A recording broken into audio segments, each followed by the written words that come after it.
Jon Stewart didn't hold back when talking about Tucker Carlson's recent interview with Vladimir Putin. Just out of curiosity, as a student, when you're sitting there interviewing Putin and you don't plan to challenge his utterballs, but you don't want to really be that obvious, what do you do with your face? Oh, I see. Okay, so it's not really a straight face as much as you try to convey a mixture of what appears to be shame, arousal, and I'm going to say irregularity. For instance, like you're constipated while jerking off to a Sears catalog, the TV star, 61, said on the Monday, February 19th, episode of The Daily Show. Stewart also weighed in on Tucker, who was ousted from Fox News in 2023, going to the grocery store and boasting about their rental system for shopping carts. I know I've said this before. You're such a D, Stewart bluntly said during the segment. But the goal that Carlson and his ilk are pushing is that there's really no difference between our systems. In fact, theirs might be a little bit better. The question is why? Why is Tucker doing this? Here's why. It's because the old civilizational battle was communism versus capitalism. That what drove the world since World War II. Russia was the enemy then. But now they think the battle is woke versus unwoke.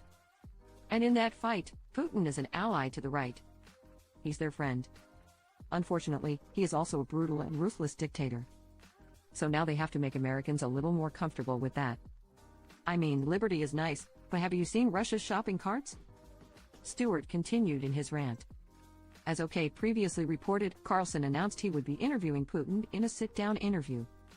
There are risks to conducting an interview like this, obviously, so we thought about it carefully over many months, he shared in a social media video of why he was doing this in the first place.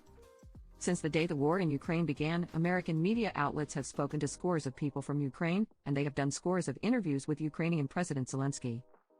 We ourselves have put in a request for an interview with Zelensky, Carlson said in his video posted to aptly named Twitter. We hope he accepts that the interviews he's already done in the United States are not traditional interviews, they are fawning pep sessions. But many people criticized Carlson, 54, for striking a deal in the first place considering Putin is dangerous. Well, it shows me what I think we've all known. He's what is called a useful idiot. I mean, if you actually read translations of what's being said on Russian media, they make fun of him.